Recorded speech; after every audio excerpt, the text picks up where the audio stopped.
What's up guys, you're about to watch a compilation of what I think are my best pieces of advice when getting into the super yacht industry. Enjoy. Just to see if anything pops up. Something did actually pop up for some day work in Monaco, so I sent my CV through for that, so just constantly be on the lookout. Dog walking at the same time as like looking online as well, so really just maximising my chances of getting a job.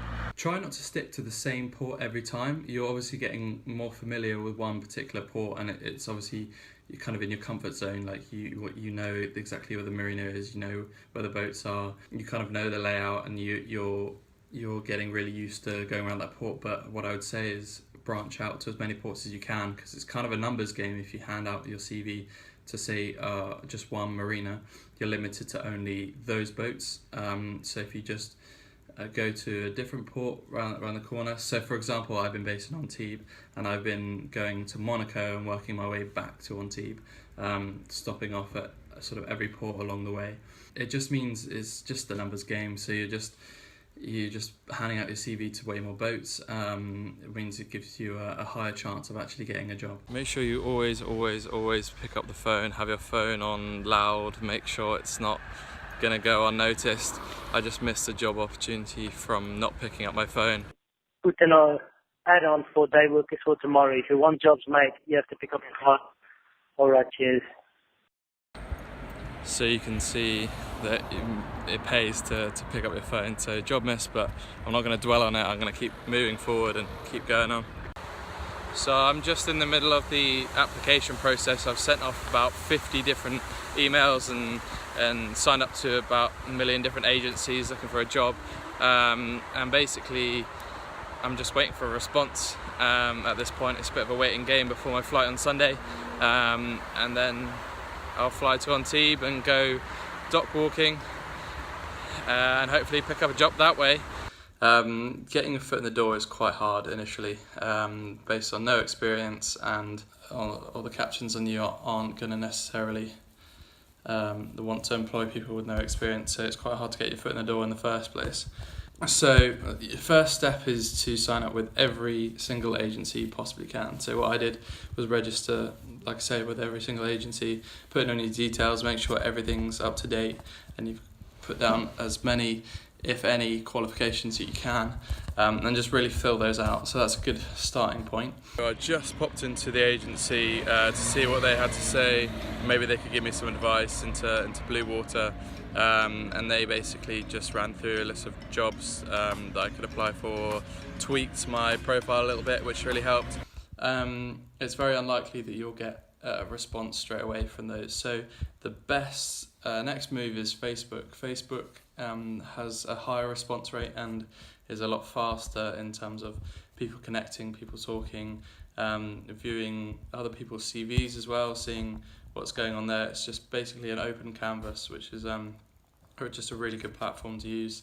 So that's where I got my first initial job. Now, it wasn't under contract, so it was just day work, which is what my next point was going to be, is that you're looking for day work to start with to build that experience so you can see what it's actually like.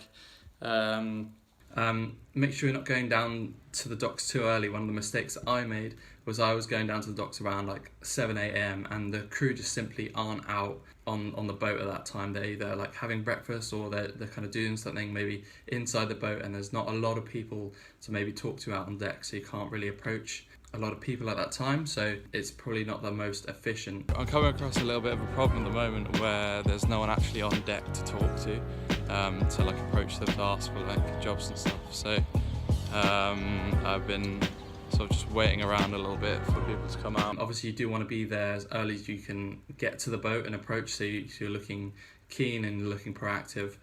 So I'd recommend maybe going around 9 o'clock, 9:30, when the crew is on board to actually approach and talk to.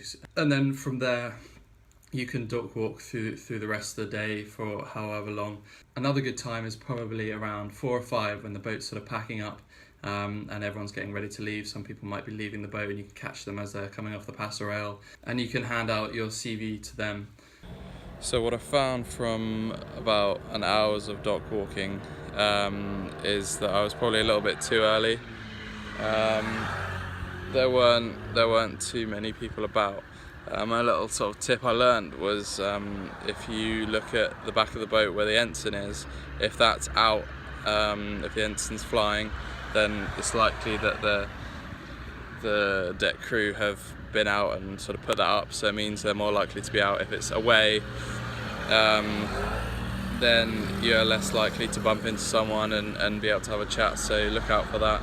I got down there within plenty of time. I wanted to be on time, look presentable, sort of give a good impression, because you never know where day work could convert into something more. So I always try to like make a good impression. From there, that sort of kick-started the whole dock walking, the whole day work experience, the whole just getting myself really immersed into the industry, and also working out what I wanted to actually do. I had some vague idea of what I wanted to do. I wanted to work on maybe, I think originally I wanted to work on like a 70 meter, and I wanted it to be charter, and I wanted to go across the Caribbean and all these things, and I had an idea of what I wanted to do, but having actual experience really sort of shaped the reality of what I went on to try and get. And essentially I knew I wanted to just get my foot in the door, so I was willing to jump on every and any opportunity that I could. So you kind of want to be a little bit patient when it comes to actually approaching the boat. Sometimes there might not be crew that are on the deck that are easy to like talk to, easy to sort of approach and ask if you can hand your CV to them.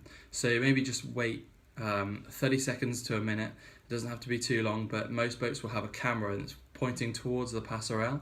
And you can normally, if you wait there for a little bit, if someone sees you on a screen inside, they can come out and approach you, or just wait a little bit. If some people on the top deck, they might see you and come down and come and meet you. So being a little bit patient at the passerelle can help you out quite a bit. I've been in a situation where I've seen deckhands on the sun deck, and they've just been working and they haven't seen me for a while, so I kind of just waited there for a little bit, sort of try to grab their attention and then wait for them to come down, give my CV to them. It's better than just being like, oh, they're probably busy, I'll just kind of move on. Just be a little bit patient, wait for them to come down, and then that way you can hand out another CV. It meant that I could start sort of applying to places. I could start filling out forms on agency websites, and it also meant that I could sort of finish off my CV and have that as a sort of standing point for when I was applying for places, or even on Facebook or whatever it was. It means I had something that I could show people that maybe were interested in hiring, that I actually had something a bit more concrete than I want to do this. Because at the end of the day, you can't even be considered for a job if you haven't got the SCCOB and Eng 1. So that was a real sort of turning point in which I could actually start applying for places and start being a bit more active. So it's really important to keep your CV updated so that captains can see all your most relevant work that you've been doing recently. So put your day work on there, update your time that you're available, update your location, make sure it's as accurate as possible, because it just helps the captain out a lot more to get an idea of you and your experience and what sort of value you can add to that boat. Just trying to stand out a little bit. So this is where like trying to be original and being a little bit creative with your CV might help you out. So for example, I heard of someone who printed out their CV on slightly thicker paper, a little bit more expensive, but they printed their CV out on thicker paper so that when their CV was stacked up in a pile of so many, their one stood out, so the captain could be like, what's this? Is it sort of like even meant to be in here? Pull it out and realise that it's someone that's made that extra effort to make their CV look a bit better and stand out from the crowd. So maybe just being a bit more original, being a bit more creative, trying to stand out from the usual CV. Thanks so much for watching all the way through. I'd love to know what tip helped you the most down in the comments below, and I'll catch you on the next one.